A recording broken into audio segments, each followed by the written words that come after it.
last fight is not going to be enough to get you through the next one. Because the enemy is not stupid. Look at somebody and tell them the devil is not stupid. If you beat him up one way today, he is not going to come back tomorrow with the same weapons. He's going to come back with something that you don't understand. He's going to come back with something that you are not equipped for. And if you don't consult God for the victory, you are going like a lamb before the slaughter. They got together, planned how they was going to win the battle at Ai, did not invite God along, did not ask for his permission to take on Ai. Because believe it or not, there's some battles that you need God's permission before you even get involved in it. Some of us is crazy. We let people drag us into stuff, and we have not consulted God to find out whether God even wants us to take on that battle. And you turn around and do like the United States did. We went into Vietnam because of our friendship with the French. But when the battle got fierce, the French pulled out and left us there. And some of us are in the same dilemma. We let people coach us into battles that we did not get God's permission to get involved in, and the next thing you know, they have become friends with your enemy. Now they are both standing against you because you did not have the wisdom to say, God, do I have your permission?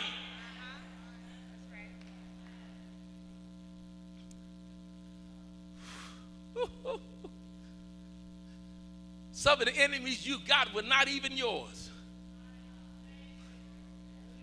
Oh my God. They were enemies of the person that you went in to help come against them. And the next thing you know, the tides turn. Now they both hating you. And you trying to figure out, well, what happened? You need to backtrace your steps. Go back to step one when you had God on your side. Oh my God, I got to talk to somebody. Somebody needs to get this. You need to find out and go back to the place where God was with you.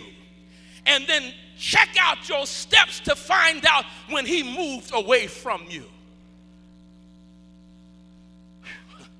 Oh, I'm talking to somebody today, because this is hitting somebody upside the head, because they're trying to figure out, I understand now, Pastor.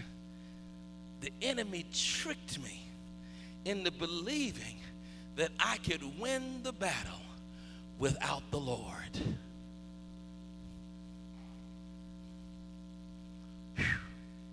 I got news for you. Some of us need to go back, because right now we still don't have God with us.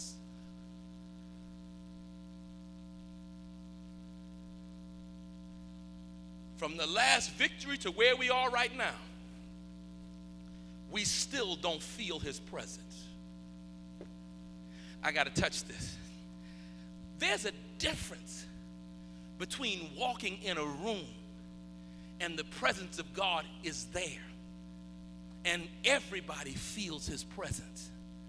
But you need to understand that when you leave that room, the presence of God is still supposed to dwell with you. Pastor, what are you hitting at? Some of us, our real kick, our shot of drugs is when we come to the house of God, because his presence is operating in the house, and we leave here feeling good. But when you get outside, if there is no dwelling presence of the Lord on the inside of you, then all you did was get a fix.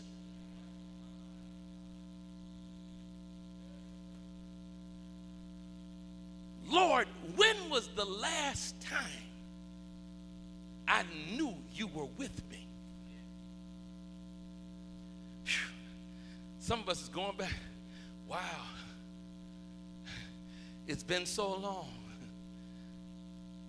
When was the last time I had God's presence and wherever I went, he went with me?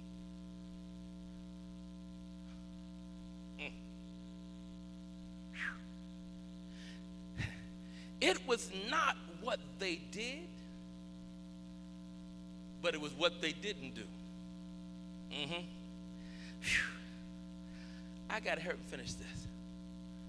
So they devised their own plan and did not consult God, assumed that they had all the God they needed for the next battle. Ask your neighbor, what are you trying to handle without God? No, ask the neighbor on the other side.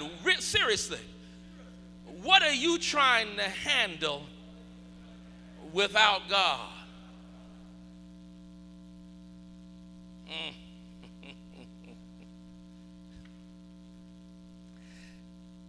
The text is interesting. What happens next after the defeat at Ai? What he should have did before, now he does it. But now he crazy.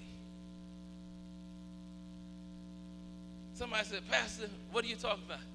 After they lost at Ai, Joshua tears his clothes.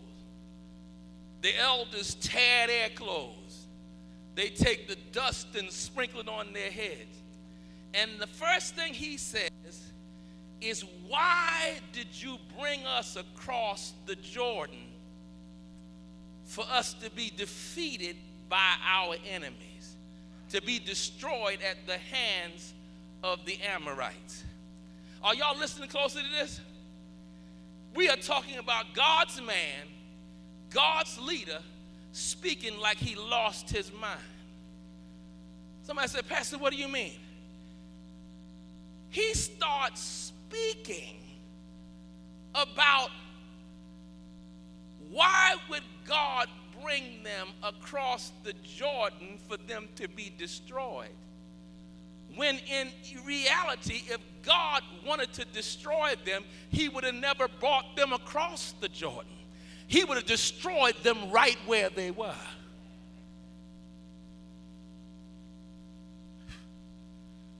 You talking about crazy? First of all, then he says, why weren't we content on the other side of the Jordan? You ready for this?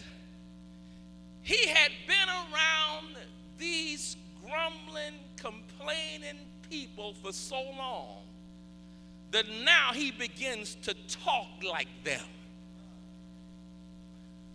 He began to talk about how safe it was when they were in captivity in Egypt. He went back so far in time that he just omitted the victory at Jericho. He omitted the parting of the Red Sea. He omitted God's keeping them and leading them by a cloud and by fire. He immediately goes back to, it would have been better if we had never left Egypt. Step 2. Ready for this? When you fell